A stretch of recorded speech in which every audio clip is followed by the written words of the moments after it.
I'm really excited to start our new country for our country study in social studies. This week, we are going to be studying about India. To get started, I'm going to read a story about India. Living in India by Chloe Perkins, illustrated by Tom Woolley. So here we have the map of the country of India.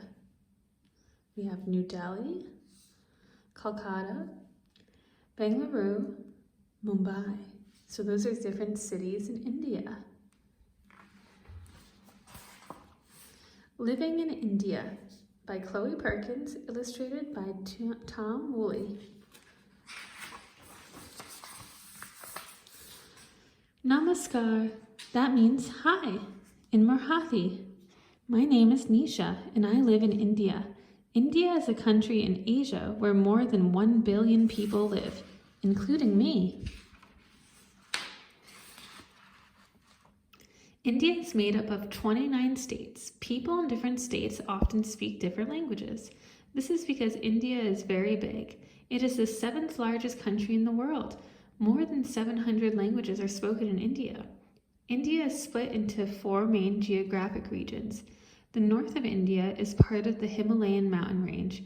To the south is the Deccan Plateau, which has many hills and rivers.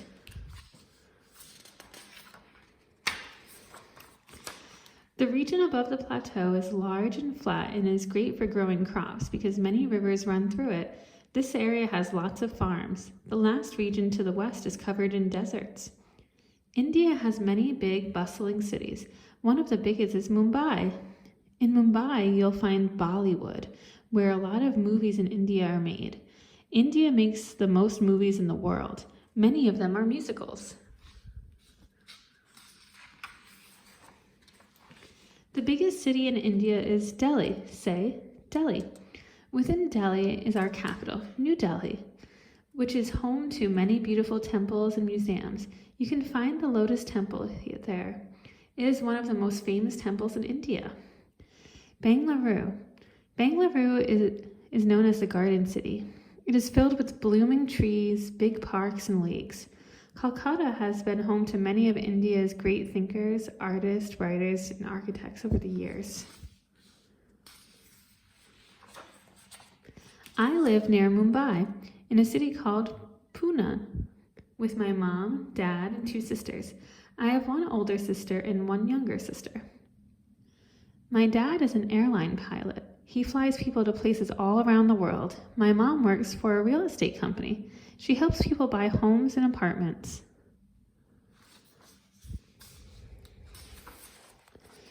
Each morning I wake up and get dressed. There are many different kinds of clothes in India, like the sari and the kurti. I wear saris to fancy events like weddings. A sari is a long cloth that you wrap around yourself. At home, I often wear shorts, but at school, I wear a uniform. My older sister usually wears a kurti. A kurti is a long shirt that you wear with pants.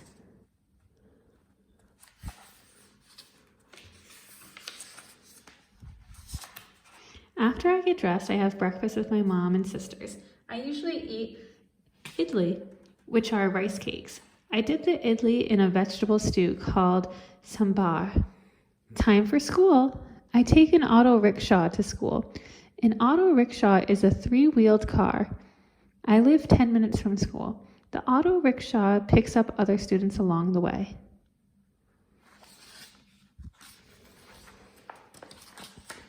School starts really early at 7:10 a.m. At my school, there are 2 shifts, one in the morning and one in the afternoon. Different students attend each shift. We have 2 shifts because there are too many students to have in school at the same time.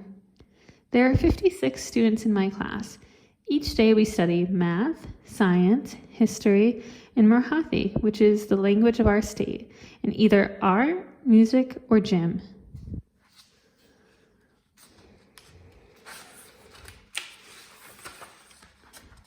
Our first subject is math. We are learning about subtraction. After our math lesson, we practice reading in English and Marathi. In the big cities in India, most students learn English. It is important to learn English because many medicine labels, menus, and signs in India are printed in English.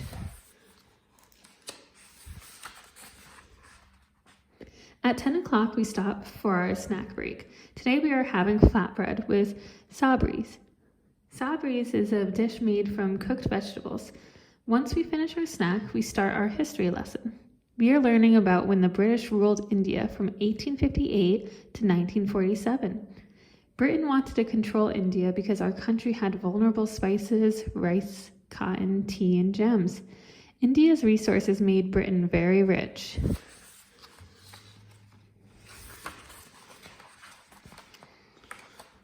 The British built factories and railroads all over India to make and move more goods, but many Indian people were unhappy.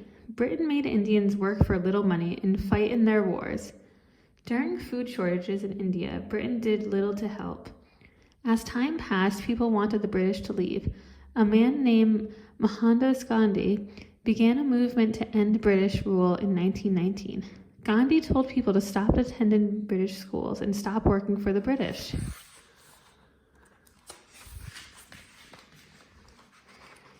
Gandhi was imprisoned a few times, including once right here in Pune, but that didn't stop him. He told the people to make their own food, clothes, and other goods. This way, the British couldn't make money from taxes on the goods that Indian people bought. It took many years, but Gandhi's ideas worked. In 1945, the British began talking to Gandhi and other leaders about Indian independence. And in 1947, Britain at last gave power back to the Indian people. After science and gym class, it's noon and school is over. I take the auto rickshaw home. I play cricket with my friends and sisters outside. Cricket is a very popular sport in India. At 6 o'clock, I have my hobby class. Hobby classes are outside of school and you can learn all kinds of subjects. My big sister learns a traditional Indian dance. My little sister learns piano. I get to learn the speed of roller skating. When we get home, my sisters and I discuss Diwali. Diwali is a Hindu festival celebrated for 5 days in October or November and marks the new year in India. On the first day, we clean the house. We light clay lamps, which represent our inner light, on the second day. On the third day, we eat yummy food and watch fireworks. We exchange gifts on the fourth day. And on the fifth day, we have a big meal with our uncles.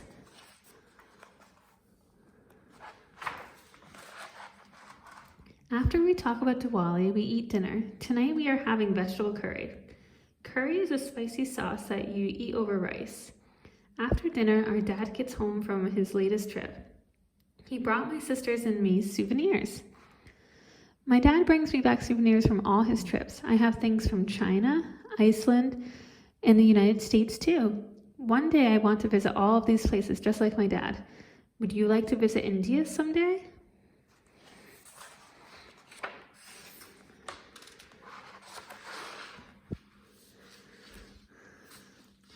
What is something that you learned while we were reading this book about India? Share it with your family.